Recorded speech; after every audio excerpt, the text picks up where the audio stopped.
नमस्कार, मैं हूं मनु तेवतिया और आप देख रहे हैं बुलेट बुलेटिन। तो चलिए शुरू करते हैं बुलेट की रफ्तार से खबरों का सिलसिला। पश्चिम बंगाल की मुख्यमंत्री ममता बनर्जी की रैली में तमाम विपक्षी दलों के नेता जुटे। सभी ने एक सुर में केंद्र सरकार को उखाड़ फेंकने का आह्वान किया। ममता बनर्जी की रैली में आरएलडी के महासचिव जयंत चौधरी और बीएसपी के महासचिव सतीश चंद्र मिश्रा भी शामिल हुए। दोनों ने केंद्र सरकार के खिलाफ जमकर हमला बोला। ममता की रैली में सपा अध्यक्ष अखिलेश यादव ने सरकार पर हमला बोलते हुए कहा कि गठबंधन से बीजेपी डरी हुई है। पूरे देश में बीजेपी के खिलाफ माहौल बन रहा है और जनता जिसे चाहेगी उसी को पीएम बनाएगी। कोलकाता की रैली पर हमला करते हुए पीएम मोदी ने कहा कि महागठबंधन मोदी नहीं बल्कि जनता के खिलाफ है। ये सभी दल अपने को बचाने में जुटे हुए हैं। बीजेपी नेता राजीव प्रताप रूडी ने कोलकाता में रैली पर निशाना साधते हुए मोदी ने नए भारत का सपना पूरा किया है, जबकि विपक्ष का मंच स्वार्थ का मंच है। सभी पीएम की कुर्सी के पीछे पड़े हुए हैं। आज ही पीएम मोदी ने अहमदाबाद में हजीरा स्थित आर्टिलरी फैक्ट्री का उद्घाटन किया। मेक इन इंडिया के तहत बने टैंक, तोप और छोटे हथियार बनाए गए हैं। हजीरा में पीएम मोदी का एक अलग ही अंदाज दिखा। यहां नए आर्म्ड सिस्टम कॉम्प्लेक्स का उद्घाटन करने आए पीएम मोदी ने खुद एक K9 होवित्जर तोप की सवारी की। सीएम योगी आदित्यनाथ ने आज कानपुर में आयुष मंत्रालय की ओर से आयुर्वेद पर आयोजित 2 दिन की कार्यशाला और आयुर्वेद पर्व का शुभारंभ किया। वाराणसी में मंत्री ओम प्रकाश राजभर ने एसपी बीएसपी गठबंधन पर बयान दिया है। उन्होंने कहा है कि बीजेपी चाहेगी तो वो भी गठबंधन में शामिल हो सकते हैं। ये बीजेपी के ऊपर है कि वो एनडीए का हिस्सा रहेंगे या नहीं। राम मंदिर निर्माण को लेकर आरएसएस और विहिप के नेताओं की बयानबाजी से खफा अखिल भारतीय अखाड़ा परिषद के अध्यक्ष महंत नरेंद्र गिरी ने आरोप लगाया है कि भाजपा ही राम मंदिर निर्माण के पक्ष में नहीं है। उन्होंने चेतावनी देते हुए कहा है कि कुंभ के बाद 1 लाख नागा साधुओं के साथ अयोध्या कूच करेगी। संभल में बदमाशों ने एक दिवंगत पुलिस इंस्पेक्टर की पत्नी, भाई और नौकरानी की गला काटकर निर्मम हत्या कर दी। मामले का खुलासा 2 दिन बाद तब हुआ जब मकान खोल कर देखा गया। ट्रिपल मर्डर के बाद इलाके में दहशत का माहौल है। वहीं इस मामले में आईजी मुरादाबाद ने भी घटनास्थल का निरीक्षण किया है और पुलिस को खुलासे के लिए आवश्यक निर्देश दिए हैं। फिरोजाबाद में बदमाश ने युवक को गोली मार दी। युवक को गंभीर हालत में अस्पताल में भर्ती कराया गया है। घटना के पीछे पुरानी रंजिश बताई जा रही है। बरेली के कैंट थाना इलाके में हथियारबंद बदमाशों ने अवैध खनन के विवाद में हिस्ट्री शीटर बदमाश की गोली मारकर हत्या कर दी। बदमाश की हत्या के बाद से इलाके में तनाव का माहौल बना हुआ है। सुल्तानपुर में बदमाशों ने एक पत्रकार को गोली मार दी। गंभीर रूप से घायल पत्रकार को अस्पताल में भर्ती कराया गया है।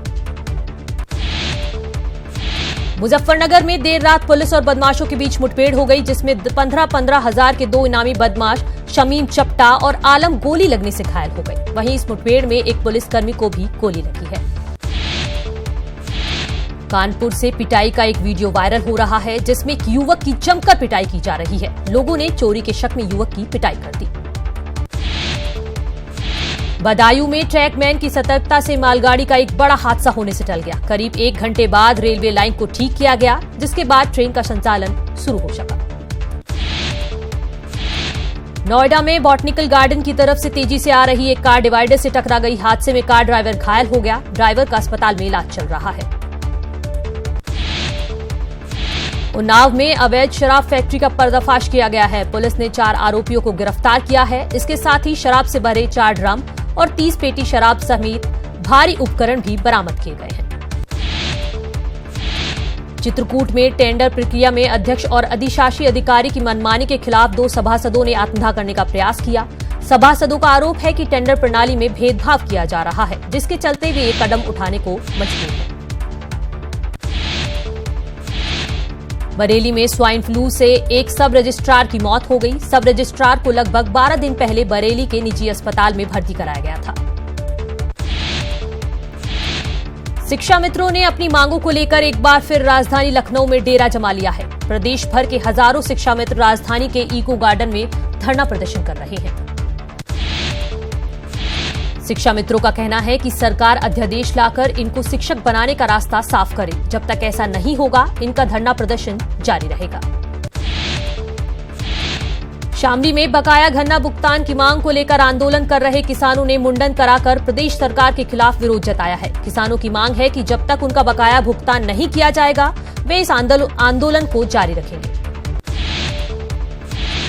प्रयागराज में तेंदुए का आतंक बरकरार है। वन विभाग की टीम तेंदुए को अभी तक नहीं पकड़ पाई है। तेंदुए को पकड़ने के लिए ड्रोन कैमरे की मदद ली जा रही है।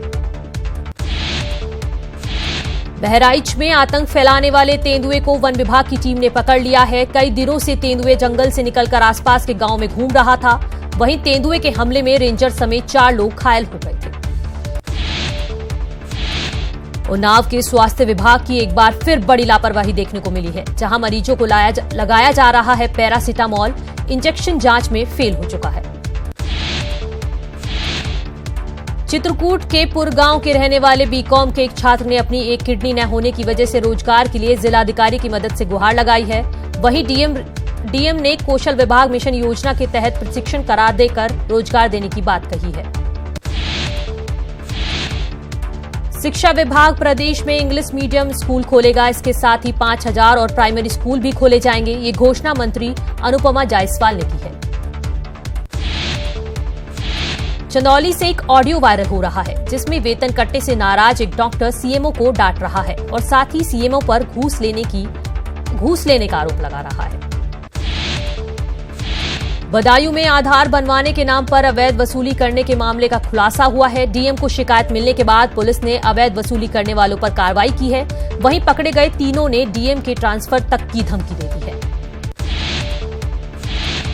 सीतापुर जिला प्रशासन ने गायों के लिए नई गौशालाएं बनाने का निर्देश दिया है। साथ ही सड़कों पर घूम रहे आवारा जानवरों के लिए भी अलग से व्यवस्था करने का निर्देश दिया गया है।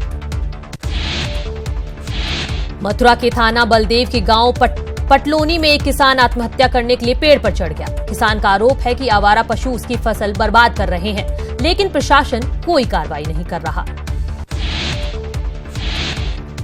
सीएम त्रिवेंद्र सिंह रावत आज रुड़की पहुंचे। यहां उन्होंने नेहरू स्टेडियम में आयुष्मान योजना का उद्घाटन किया।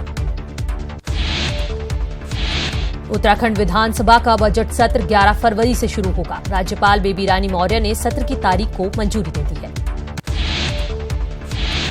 उत्तराखंड में होने वाले आगामी लोकसभा चुनाव को लेकर तैयारियां तेज हो गई हैं। चुनाव को शांतिपूर्ण संपन्न करवाने के लिए शासन प्रशासन और पुलिस महकमे में सुरक्षा से लेकर अन्य व्यवस्थाओं के मद्देनजर कवायद तेज कर दी गई है।